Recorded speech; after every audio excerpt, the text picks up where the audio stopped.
कौन से आदर्श पात्र हैं, कौन कौन से आदर्श सिद्धांत हैं, जिन सिद्धांतों के कारण से ये ग्रंथ इतना महान बन गया कि आज संसार के भक्ति ग्रंथों में सबसे ऊंचा, इससे श्रेष्ठ ग्रंथ भक्ति मार्ग में कहीं भी नहीं है, दुनिया में भी नहीं है कोई।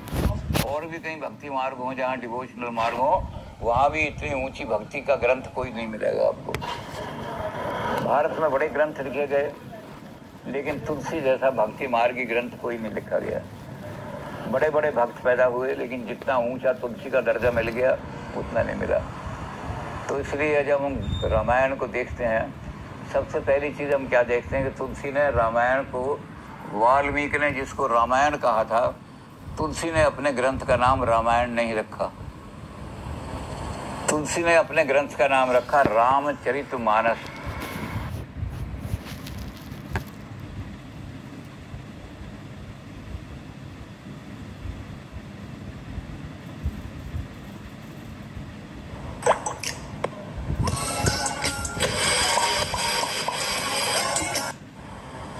तुलसी ने अपने ग्रंथ का नाम रखा रामचरितमानस। रामचरितमानस यही नामा, श्रवण सुनत पावई विश्रामा। इस नाम को सुन के कान जो है उनको बड़ी शांति मिल जाती है। रामचरितमानस, रामचरितमानस का क्या मतलब है? राम का चरित है और किसके मन में है? मानस किसका है? रामचरितमानस जो है उसमें दो मिल गए, रथ महेश निज मानस रखा। भगवान शंकर ने अपने मन में इसको रामचरितमानस को रखा हुआ था, और पाई सो समय उमासन, जब मौका मिला और अच्छा समय मिला तो पार्वती को सुनाना शुरू कर दिया। तो भगवान शंकर के मानस में ये रामचरित विराजमान था। चरित राम का है, मानस भगवान शंकर का है, तो इससे महान हो गया वो। तो तुलसी ने ये भी बड़ा उपकार किया कि दक्षिण के अंदर आलवाड़ संत विष्णु को पूजते थे, नयनमार संत जो थे शिव को पूजते थे, उनमें बड़ा झगड़ा हो जाता था। वैष्णव और शिवों की बड़ी लड़ाई होती थी, और ऐसे ऐसे ग्रंथ लिखे गए जिसमें ये दिखाया गया कि शिव जो है विष्णु से बहुत ऊंचा है, विष्णु तो उसकी, और विष्णु वैष्णव ग्रंथों में बताया कि शिव तो दोनों की लड़ाई होती रहती थी। लेकिन शिव जी ने अपने ग्रंथ का नाम रख के ही इस झगड़े को मिटा दिया। मानस भगवान शंकर का है और चरित राम का है। राम, शिव और राम मिलकर के एक ही हो गए हैं, कोई विवाद नहीं है। देश के अंदर समन्वयवाद में तुलसी से ऊंचा कोई नहीं है। जो झगड़े की जड़ थी उसको तुलसी ने बिल्कुल ख़त्म कर दिया। देश में एकता ला दी, सांप्रदायिक एकता बिल्कुल ला दी कि दो संप्रदाय बड़े बड़े तकड़े खड़े हो रहे हैं और आपस में लड़ रहे हैं। जब आपस में लड़ोगे तो दूसरे लोग तो तुम्हें आगे दबोच लेंगे। हमारे यहाँ पंचतंत्र में एक कहानी आती है कि वो जो था शेर, वो देखता था कि 4 बैल हैं यहाँ, बड़े तकड़े हैं, उनको मैं खाऊंगा, मेरी कई दिन की, एक बैल में कई दिन की भूख मिल जाएगी।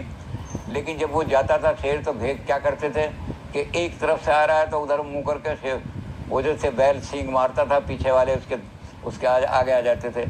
इधर से आता था वो सींग निकाल लेते, तकड़े तकड़े बैल थे, तो शेर को मौका ही नहीं मिलता था।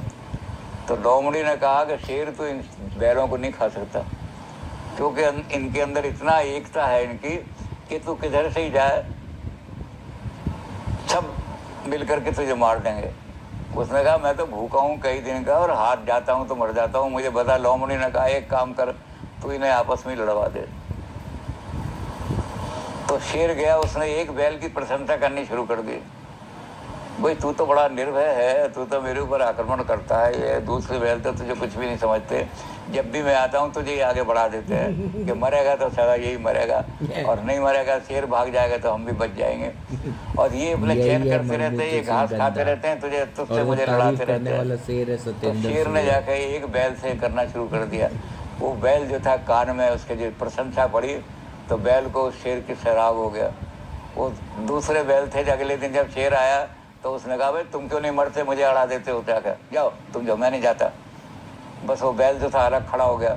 जैसे ही बैल अलग जाके खड़ा हुआ, शेर उसके ऊपर झपट पड़ा कि अब तो वो तीनों इसकी रक्षा करेंगे नहीं, वो उनको खा गया। तो शिव और वैष्णव जब आपस में लड़ेंगे तो दूसरे लोग, विदेशी और विधर्मी आकर के खा जाएंगे हमें। तो तुलसीदास जी ने नाम में ये कर दिया रामचरित मानस रच महेश निज मानस राखा। राम के चरित्र को भगवान शंकर ने अपने मन में रच के रख लिया था और पाए सो समय, जब मौका आया, ठीक आया, अच्छा समय मिला, तो उन्होंने उसको व्यक्त कर दिया, पार्वती को सुना दिया कि मेरे मन में ये राम का चरित्र है, और उस चरित्र को सारी दुनिया में फैला दिया। तो नाम में ये बात है। लेकिन दूसरी चीज़ इसमें और बढ़िया है। रामायण में होता है कि राम का आयन, राम का घर, जहाँ राम का निवास है, रामायण बना दी उन्होंने। अब निवास को तो बड़ा पवित्र रखना पड़ता है, साफ रखना पड़ता है, झाड़ू लगानी पड़ती है उस पर। कभी कभी जो आजकल तो पेंट आ गए हैं, पहले कलई कराते थे, उसको सफाई करते थे, और कोई उसको गंदा ना कर दे, ज़रा सा गंदा पैर गंदे जूते लेकर कोई अंदर ना आए, तो इसलिए जूते बाहर निकालो, उसके बाद पैर धो, हाथ धो, और हाथ धोएगा मुंह भी धो अपना, तब जा कर के मंदिर के अंदर घुसने दिए जाएंगे। और कपड़े आपके इतने गंदे हैं कि बदबू आ रही है, तो कपड़े बदल के, या तो नंगे, तो मंदिर में होता था ऊर्ध्व वस्त्र, यानी ऊपर के वस्त्र उतारो और ऊपर के वस्त्र उतार के मंदिर में घुसो। तो बड़ी मर्यादाएं थी, इसलिए छोटा आदमी मंदिर में नहीं घुस सकता था। फिर ये होता था कि भगवान के दरबार में जा रहे हो तो खाली हाथ नहीं जा सकते, तो वो कहते थे हमारे पास तो कुछ पैसा नहीं है, मिठाई नहीं ला सके।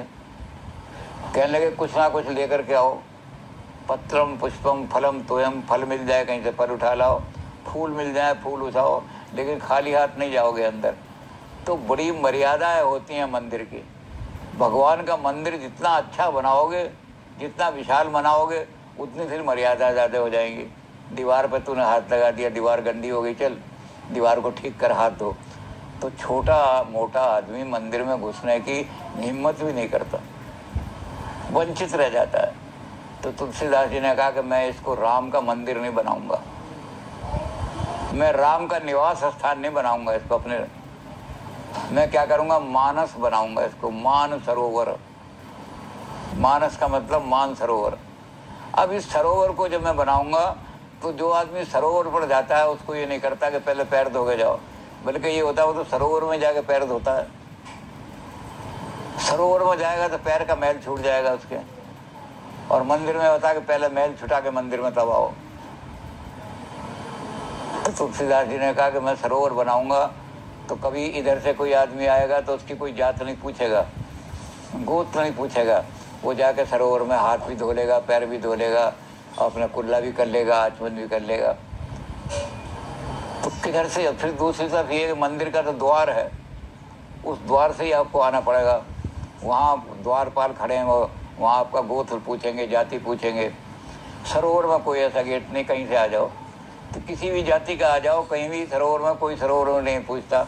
गंगा में हाथ डालने के जाओ तो कोई भी सफाई कर्मचारी है वो भी हाथ धो ले जा करके, कोई पंडित है वो भी हाथ धो ले जा करके, कोई और दूसरी जाति का कोई भी धो ले।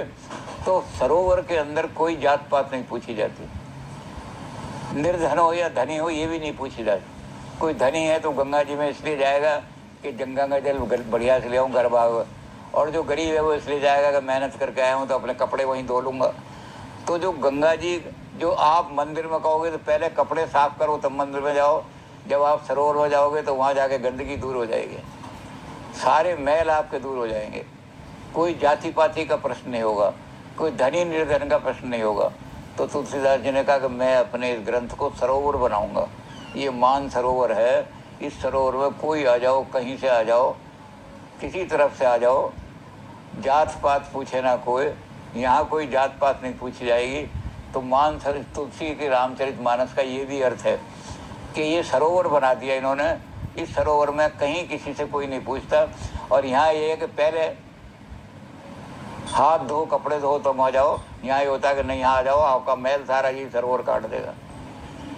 तो कितना ही मैल आपके अंदर जम गया हो, बड़े से बड़े पाप कर लियो, पाही ना गई कई गति पतित पावन, राम भज सुन सठ मना, गणिका अजामिल व्याध गीत गजादि तर पारे। राम का नाम पवित्र करने वाला है, ये मानस है राम का नाम, ये मंदिर नहीं है, ये मानस है।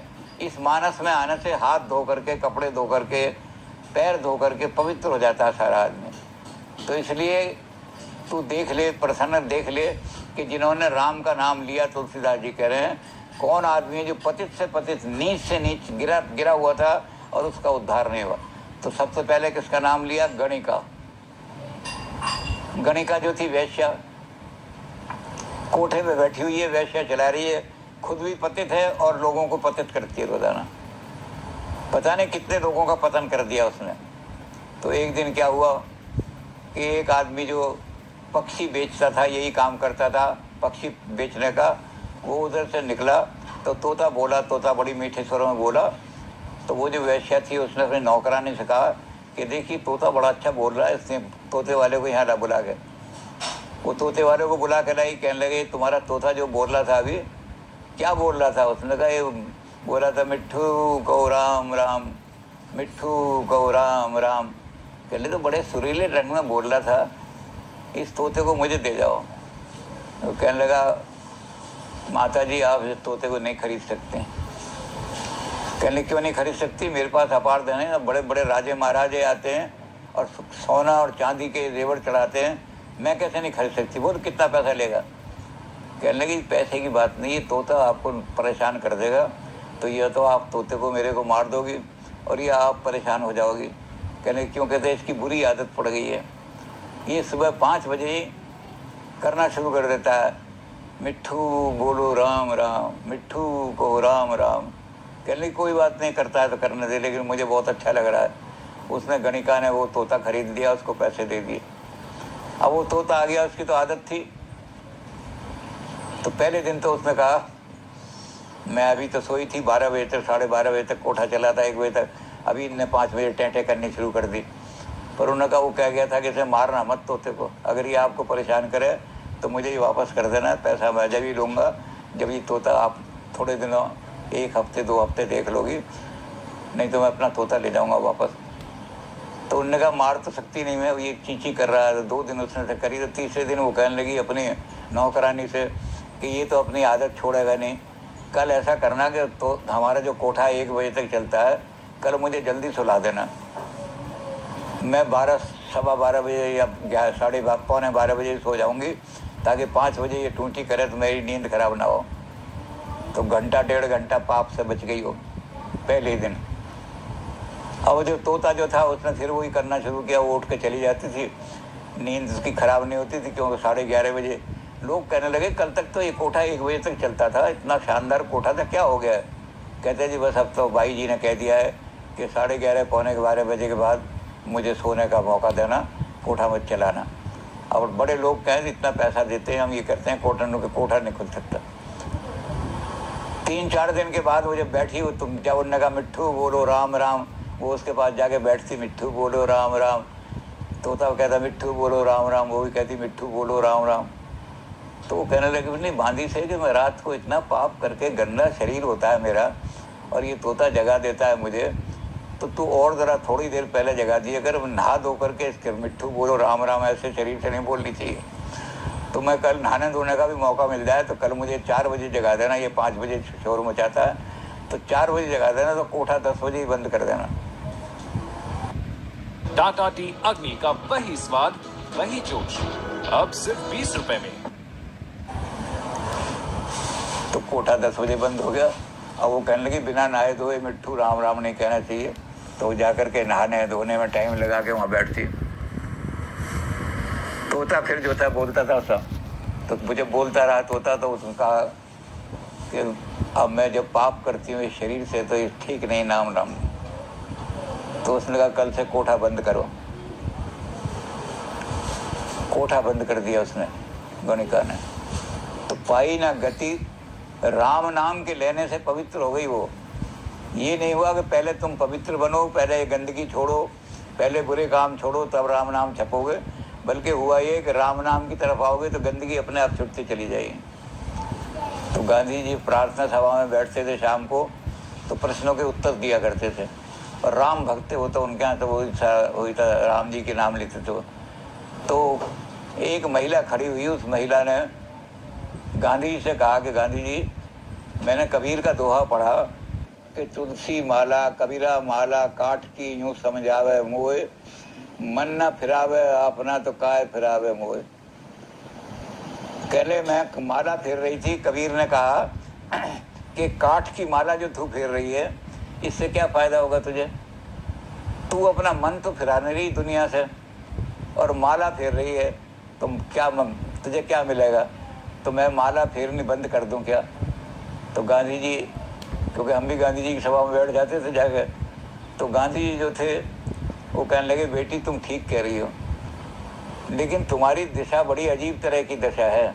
वो कहने लगे क्या? कहते एक आदमी जो था वो बाजार गया, वो बड़ा अच्छा साबुन रखा हुआ था वहाँ, उसने वो साबुन खरीदा, बड़ा सुंदर साबुन था, ऊपर से दिखाई दे रहा था। उस साबुन को लेकर घर आ गया और घर आके अपनी पत्नी को दिया कि आज मैं ये खरीद के लाया, देखो कितना अच्छा है। पत्नी ने वहाँ रख दिया। अगले दिन जब वो नहाने लगा तो पत्नी ने कहा इसमें बड़ी सुगंधी आ रही है, बड़ा अच्छा है, लो ये साबुन ले लो। कहने तू पागल है, मैं इतनी मेहनत करके आया हूँ, सारा पसीना और सारी ये मट्टी जमी हुई है मेरे शरीर पे, और ये साबुन को इतने को नाश मारूंगा मैं इसका, इतना सुंदर साबुन। कहते उसने साबुन वहीं रख दिया। पत्नी कहने लगी तुम्हारा दिमाग खराब हो रहा है, इस साबुन से ही तो मैल कटेगा,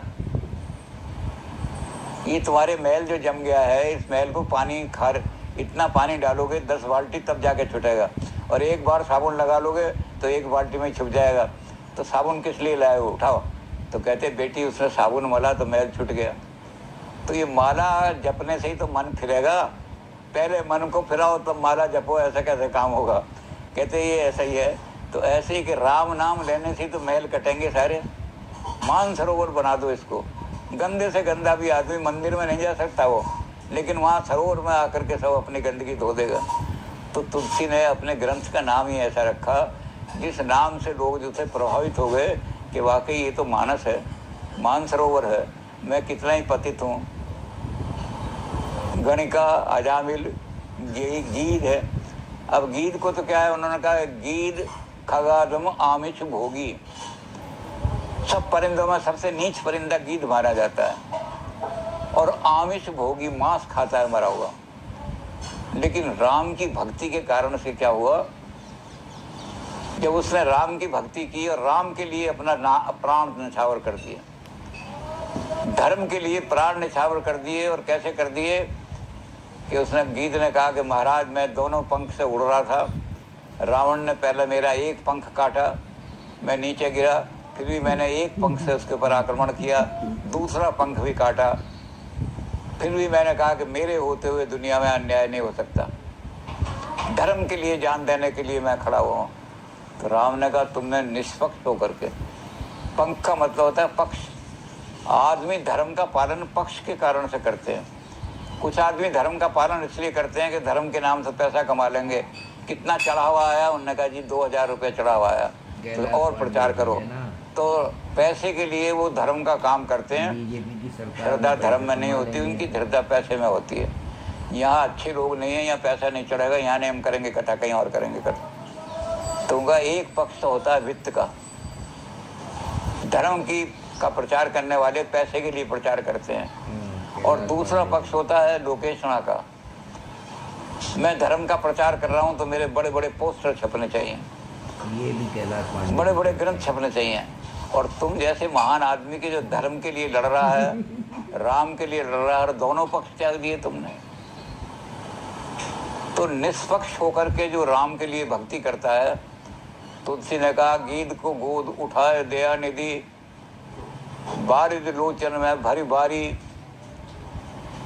हाथ से पंख समारत जात, जटायु की धूर जटान से झारी। भगवान ने फौरन ही उसको उठा के अपने गोद में बिठा लिया। ये नहीं पूछा तू मांस खाता है तुझे बिठाऊंगा। राम ने कहा धर्म के लिए बलिदान हो सकता है तू, और निष्पक्ष रूप में बलिदान हो सकता है। कोई पक्ष नहीं, कोई खबर छापने वाला नहीं वहाँ कि अखबार में छापेगा, कोई प्रतिष्ठा लोकेशना की बात नहीं, मुझे पैसा मिलेगा इसकी भी कोई बात नहीं।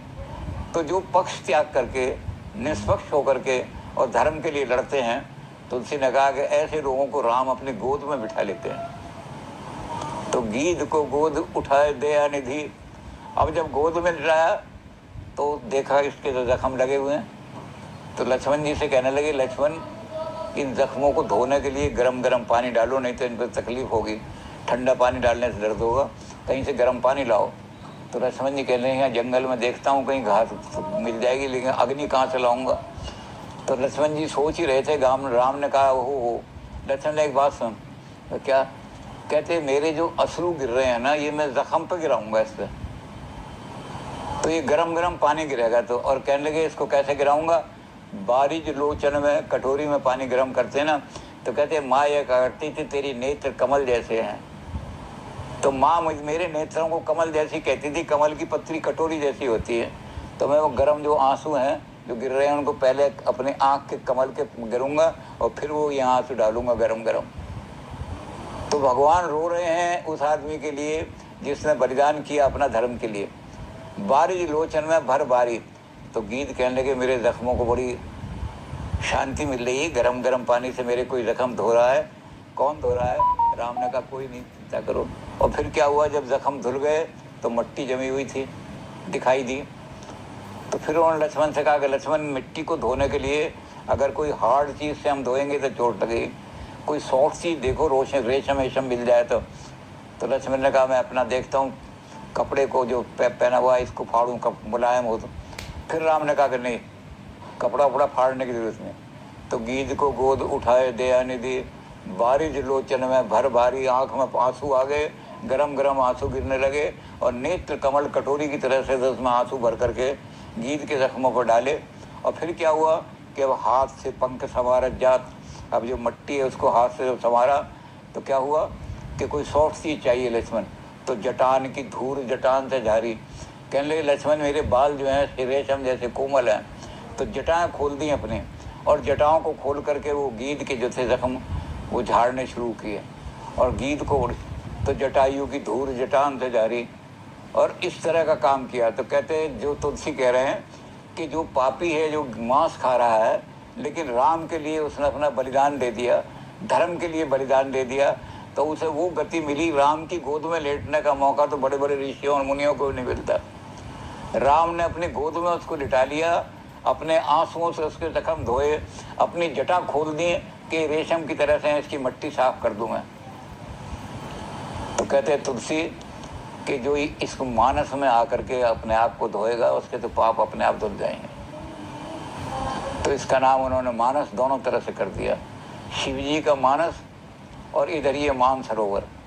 तो मानसरोवर बना दिया तुलसीदास जी ने। तुलसी का ग्रंथ मानसरोवर है। छोटा हो बड़ा हो, धनी हो निर्धन हो, ब्राह्मण हो शूद्र हो और कोई पिछड़ी जाति का हो, कितना ही मलिन हो कितना ही गंदा हो, सब मानसरोवर में जाकर सभी तो दो डुबकी लगाई मानसरोवर में और कपड़े तरह धोए, सब साफ हो गए। तो पापी से पापी आदमी को भी निर्मल बना देगा। आपको मंदिर में जाने से पहले सफाई करनी पड़ेगी, अपने एक एक चीज़ साफ करनी पड़ेगी, धोना पड़ेगा, पैसे लाने पड़ेंगे कहीं से, यहाँ कोई पैसे की जरूरत नहीं। तालाब में डुबकी लगाने जाओगे तो एक पैसे की जरूरत नहीं, खूब डुबकियाँ लगा के मैल धारा छुटा दो। तो तुलसी ने कहा कि ये आम आदमी के लिए, जनता के लिए, सारी जनता के लिए, निर्धन धनी सबके लिए सुलभ हो जाए राम भक्ति, अध्यात्म का मार्ग सबके लिए सुलभ हो जाए। कोई ये ना देखे कोई पैसा लेकर के भगवान के पास आएगा मंदिर में, कोई साफ होकर के बढ़िया कपड़े पहन के आएगा मंदिर में, वही मंदिर में घुसेगा, बल्कि कर दिया कि सरोवर है कोई चले जाओ यहाँ पर। तो तुलसी ने अपने ग्रंथ का नाम भी ऐसा रखा जो कल्याणकारी नाम रखा। पहला तो यही चीज़ है, सबसे पहली चीज़ ग्रंथ का नाम। अब ग्रंथ में जब नाम ही इतना बढ़िया है तो उसके अंदर क्या होगा, बहुत बढ़िया बढ़िया बढ़िया चीज़ें होंगी। तो तुलसीदास कहने लगे कि सबसे पहला काम मैं ये करूँगा कि मैं जो ग्रंथ लिख करके दूंगा वो और ग्रंथों से बहुत भिन्न होगा। तो तुलसीदास जब लिखने लगे जहाँ से शुरू किया, वर्णानाम अर्थसंगानाम रसानाम छंसामपि मंगलानाम च कर्तारो वंदे वाणी विनायकम। तुलसी ने पहला काम यह किया कि वंदे वाणी और विनायक को एक साथ वंदना करनी चाहिए। कर्मकांडी पहले गणेश जी की पूजा कराते हैं, फिर नवग्रह की कराते हैं, फिर जाके सरस्वती की पूजा कराते हैं। लेकिन तुलसी ने कहा कि वाणी को और बुद्धि को अलग नहीं करना चाहिए। वंदे वाणी विनायको, वाणी और विनायक एक साथ चलने चाहिए। क्योंकि कुछ लोग ऐसे होते हैं कि जिनमें वाणी तो होती है, 1 घंटे तक बोलते रहेंगे वो, और 1 घंटे के बाद जब लोग कहेंगे, पूछेंगे क्या बोला, तो कहेंगे हमारे को हमें कुछ पता नहीं क्या बोल गए। वो बोल गया सारा। बुद्धि नहीं होती उनके अंदर, बस बोलने की शक्ति होती है। तो राजनीतिक लोग ऐसे ही होते हैं। राजनीतिक लोग 2 घंटे भाषण दे जाए, पता नहीं लगता क्या कह गए। तो इसलिए वाणी के साथ बुद्धि गणेश जी होने चाहिए। और कुछ लोग ऐसे होते हैं जिन्हें बुद्धि तो बहुत होती है, लेकिन अभिव्यक्ति करने का उनके पास वाणी नहीं है। रामकृष्ण परमहंस जो थे, बहुत विद्वान, ईश्वर को पहुंचे हुए भगवान का, लेकिन उनके पास वाणी नहीं थी, तो वो तरसते रहते थे। जब नरेंद्र मिले और नरेंद्र पहली बार आश्रम में गए और उन्होंने वहाँ जाकर भजन गाया, तो उन्होंने नरेंद्र के कंधे पे हाथ रख दिया कि आज मुझे वाणी मिल गई। मैं अपने सारे सिद्धांत जब तुझे दूंगा तो तेरी वाणी से ही दुनिया में प्रचारित हो जाएंगे। तो वाणी बुद्धि तो होती है, लेकिन बोलने वाणी नहीं, वो अपने आप को व्यक्त नहीं कर पाते बेचारे, उस बुद्धि को लेके मर जाते हैं। और राजनीतिक लोग होते हैं कि उनमें वाणी तो बहुत होती है, लेकिन क्या बोल के गया यहाँ मंच पे नहीं होता। सही बात है। एक आदमी ऐसे ही हुए, उन्हें बुला लिया, कहते जी बहुत बड़े मिनिस्टर हैं, ये आए हैं तो ये कुछ दान वान दे जाएंगे। तो उनको बुला लिया और वो बोल गए वहाँ, महावीर, भगवान महावीर की जयंती थी, वहाँ बोल गए। तो जैनियों ने सोचा कि हमारे स्कूल को कुछ दान वान 2-4 रोज अंत में घोषणा करके जाएगा। लेकिन जब वो बोलने के लिए खड़े हुए तो कहने लगे कि महावीर का नाम मैं बचपन से ही सुनता आया हूँ, मुझे डर लगता था, अंधेरे में नहीं जाता था मैं कहीं भी, तो भूत पिशाच निकट नहीं आवा, महावीर जब नाम सुनावा। मेरी दादी कहने लगी कि अंदर जब जाया करे तो महावीर का नाम लेकर जाया कर कोई भूत। तो एक आदमी ने खड़े होकर के कहा उनको कि वो महावीर दूसरे हैं, वो हनुमान जी हैं, ये महावीर स्वामी जैनी होते। तो कैलाश पांडे बोलने के पास तो कुछ था ही नहीं। उसके बाद उल्टी सीधी तुक्के मार रहा था, एकदम बोला ओहो ये देखो भारत का दुर्भाग्य, ये फिरका परस्ती लोग जो है ना, इन्होंने 2 महावीर बना दिए, एक जैनियों का महावीर, एक सनातन धर्मियों का महावीर। इन्होंने देश का नाश कर दिया, फिरका परस्तियों को हम हराएंगे इलेक्शन में। घंटा भर बोल गया और महावीर स्वामी के बारे में कुछ नहीं बोला। तो जिनमें वाणी होती है और बुद्धि नहीं होती, वो भी देश का नाश मारते हैं। और जिनमें बुद्धि है वो अपनी बुद्धि को लेकर मर जाते हैं, लेकिन उसको व्यक्त नहीं कर पाते, वो भी एक तरह से समाज के लिए घातक नुकसान ही करते हैं।